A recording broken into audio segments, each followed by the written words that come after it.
Hello friends, welcome to ராசி studies. இது உங்கள் சுகன்யா. இன்னைக்கு நம்ம பார்க்க போதுன்னா சிபிஎஸ்சி 10th and 12th மாணவர்களுக்கு ரிசல்ட்ஸ் முன்கூட்டியே வந்துடும் அப்படின்னு சொல்லி ஒரு அனௌன்ஸ்மெண்ட்ஸ் வந்திருக்கு. அது என்ன அப்படிங்கிறத டீட்டெயில்டாக இந்த வீடியோவில் பார்க்க போகிறோம். ஸோ இந்த வீடியோவை ஸ்கிப் பண்ணாமல் பாருங்கள். அதுக்கு முன்னாடி என்னோட சேனல் பிடிச்சிருந்தா கண்டிப்பாக லைக் பண்ணி ஷேர் பண்ணுங்கள். தெரியாதவங்க தெரிஞ்சுக்கிட்டும் சப்ஸ்கிரைப் பண்ணுங்கள். பக்கத்தில் இருக்க பெல் ஐக்கான் பட்டனை கிளிக் பண்ணும்போது என்னோட நியூ நோட்டிஃபிகேஷன்ஸ் எல்லாமே உங்களோட மொபைலுக்கு ஈஸியாக வரும். இப்போ பார்த்தீங்கன்னா சிபிஎஸ்சி 10th மாணவர்கள் எவ்வளோ பேர் இந்த வருஷம் எக்ஸாம்ஸ் எழுதுனாங்க அப்படின்னு பார்த்தீங்கன்னா அப்ராக்சிமேட்டாக 24 லட்சம் பேர் எழுதுனாங்க. எப்போ எக்ஸாம் முடிஞ்சது அப்படின்னு பார்த்தீங்கன்னா மார்ச் 18 முடிஞ்சது. அதுக்கு அடுத்து சிபிஎஸ்சி 12th மாணவர்கள் எவ்வளோ பேர் எக்ஸாம்ஸ் எழுதினாங்க அப்படின்னு பார்த்தீங்கன்னா 17 லட்சம் பேர் எக்ஸாம்ஸ் எழுதினாங்க. இது எப்போ எக்ஸாம் முடிஞ்சது அப்படின்னு பார்த்தீங்கன்னா உங்களுக்கு ஏப்ரல் 4ஆம் தேதி எக்ஸாம் முடிஞ்சது. இது எல்லாருக்கும் தெரிஞ்ச விஷயம். இதில் பர்டிகுலராக இந்த பேப்பர் கரெக்ஷன்ஸ்லாம் எப்போ வரைக்கும் நடத்துவாங்க அப்படின்னா நியர்லி 40 டேஸ்லேருந்து 45 டேஸ் வரைக்கும் இந்த பேப்பர் கரெக்ஷன்ஸ் நடந்துகிட்டு இருக்கும். இதில் மோஸ்ட் ப்ராபப்ளி இந்த டீச்சர்ஸ் ஆகட்டும் சரி, இல்லை சிபிஎஸ்சி ஆஃபீஸர் ஆகட்டும் சரி, அங்கே ஒர்க் பண்ணுற கேண்டிடேட்ஸ் ஆகட்டும் சரி, என்ன சொல்கிறாங்க அப்படின்னா இப்போ பேப்பர் கரெக்ஷன்ஸ் எல்லாம் ஆல்மோஸ்ட் முடிஞ்சது. இன்னும் 2 வாரங்களில் பேப்பர் கரெக்ஷன்ஸ் எல்லாமே முடிஞ்சிடும். எஸ்பெஷலி இப்போ மோஸ்ட்லி காமர்ஸ்க்கும் சைக்காலஜிக்கு மட்டும்தான் இன்னும் பேப்பர் கரெக்ஷன்ஸ் போயிட்டு இருக்கு. மித்தபடிக்கு எல்லா பேப்பர்ஸ்க்குமே பேப்பர் கரெக்ஷன்ஸ் முடிஞ்சுது அப்படின்னு சொல்லி அங்கே இருக்கிற ஆஃபீஸர்ஸ் அனௌன்ஸ்மெண்ட்ஸ் கொடுத்துருக்காங்க.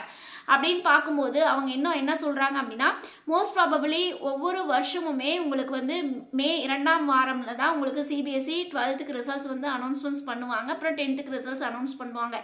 இது எல்லாருக்கும் தெரிஞ்ச விஷயம். 2024 மே 13ஆம் தேதி உங்களுக்கு ரிசல்ட்ஸ் அனௌன்ஸ் பண்ணாங்க. அதே மாதிரி 2023 மே 12ஆம் தேதி ரிசல்ட்ஸ் அனௌன்ஸ் பண்ணாங்க. ஸோ இதனால 2025 மே மாதம் 2ஆம் வாரம் தான் வரும் அப்படின்னு சொல்லிட்டு நாமளுமே நினைச்சிட்டு இருந்தோம். ஆனால் இப்போ அங்கே ஒர்க் பண்ணுற ஆஃபீஸர்ஸ் என்ன சொல்றாங்க அப்படின்னா இல்லை, நாங்களுக்கு பேப்பர் கரெக்ஷன்ஸ்லாம் முடிஞ்சது. ஆல்மோஸ்ட் 2 வாரங்களில் எல்லா பேப்பர் கரெக்ஷன்ஸும் முடிச்சிடுவோம். அதனால மே முதல் வாரமே உங்களுக்கு ரிசல்ட்ஸ் வரதுக்கு வாய்ப்புகள் அதிகம் இருக்குது அப்படின்னு சொல்லி அங்கே இருக்கிற ஆஃபீஸர்ஸ் அனௌன்ஸ்மெண்ட்ஸ் கொடுத்துருக்காங்க.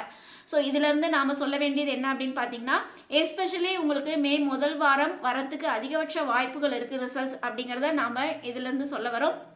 இதையும் தாண்டி நீங்கள் பார்க்குற புது நபராக இருந்தால் நாம் உங்களுக்கு சொல்ல வேண்டியது என்ன அப்படின்னு பார்த்தீங்கன்னா எஸ்பெஷலி நாம் இந்த ஜெய் மெயின்ஸ், ஜெய் அட்வான்ஸ், அது மட்டும் இல்லாமல் ஆல் ஓவர் இந்தியாவில் இருக்கிற சென்ட்ரல் கவர்மெண்ட் இன்ஸ்டிடியூஷன்ஸ் ஜாயின் பண்ணுறதுக்குன்னா என்ட்ரன்ஸ் எக்ஸாம், எஸ்பெஷலி சியூஇடி, அதுக்கடுத்து நீட்டுக்கு, இந்த மாதிரி நிறைய என்ட்ரன்ஸ் எக்ஸாமுக்குண்டான புக் மெட்டீரியல்ஸ் நம்ம கீழே டிஸ்கிரிப்ஷன் பாக்ஸில் வாட்ஸ்அப் லிங்க்ல கொடுத்துட்டு இருக்கோம். ஸோ கண்டிப்பாக ஜாயின் பண்ணாதவங்க ஜாயின் பண்ணிடுங்க. அதையும் தாண்டி நீங்கள் இந்த வீடியோ பார்க்குறீங்க அப்படின்னா கண்டிப்பாக லைக் பண்ணுங்கள். நீங்கள் பண்ணுற லைக்ஸ்னால நிறைய மாணவர்களுக்கு இந்த வீடியோஸ் போய் சேரும். ஸோ அவங்களோட வாழ்க்கையில் நீங்களும் ஒரு சின்ன ஹெல்ப் பண்ண மாதிரி இருக்கும். அவங்களுக்கும் இது ஒரு அவேர்னஸ் வீடியோவாக இருக்கும். சரிங்களா? அதனால் லைக் பண்ணிட்டு பாருங்கள்.